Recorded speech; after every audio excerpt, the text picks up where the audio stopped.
대법원 법원행정처가 양승태 사법부 시절 사법행정권 남용 정황을 담은 문건 가운데 미공개 문건을 모두 공개하기로 했습니다.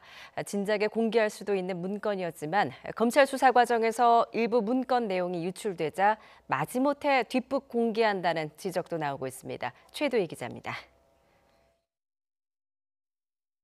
대법원은 특별조사단 조사 보고서에 언급된 문서 파일 410건 가운데 공개되고 남은 나머지 문서 파일 228건을 원칙적으로 공개하기로 했습니다.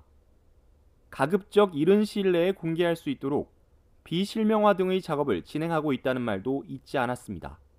표면적으로는 지난 23일 전국 법관 대표들이 미공개 파일의 원문 공개를 김명수 대법원장에게 요청한 데 따른 조치로 풀이됩니다.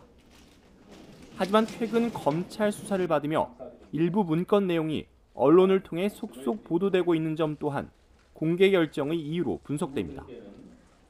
앞서 지난 5월 대법원 특별조사단은 사법행정권 남용 의혹이 있는 문건 410건을 추려 조사 보고서를 공개하면서도 문건 3건의 일부만을 공개했습니다. 이후 법관 대표회의가 지난달 410개 문건 전체의 원문 공개를 요구하자 추가로 98건을 공개했습니다.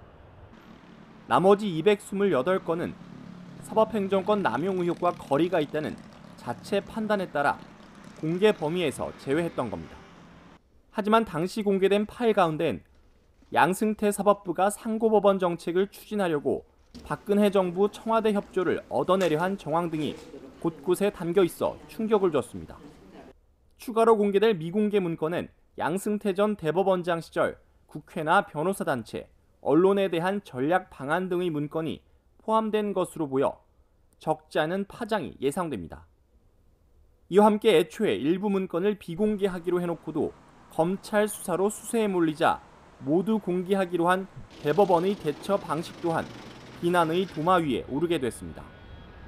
YTN 최두입니다.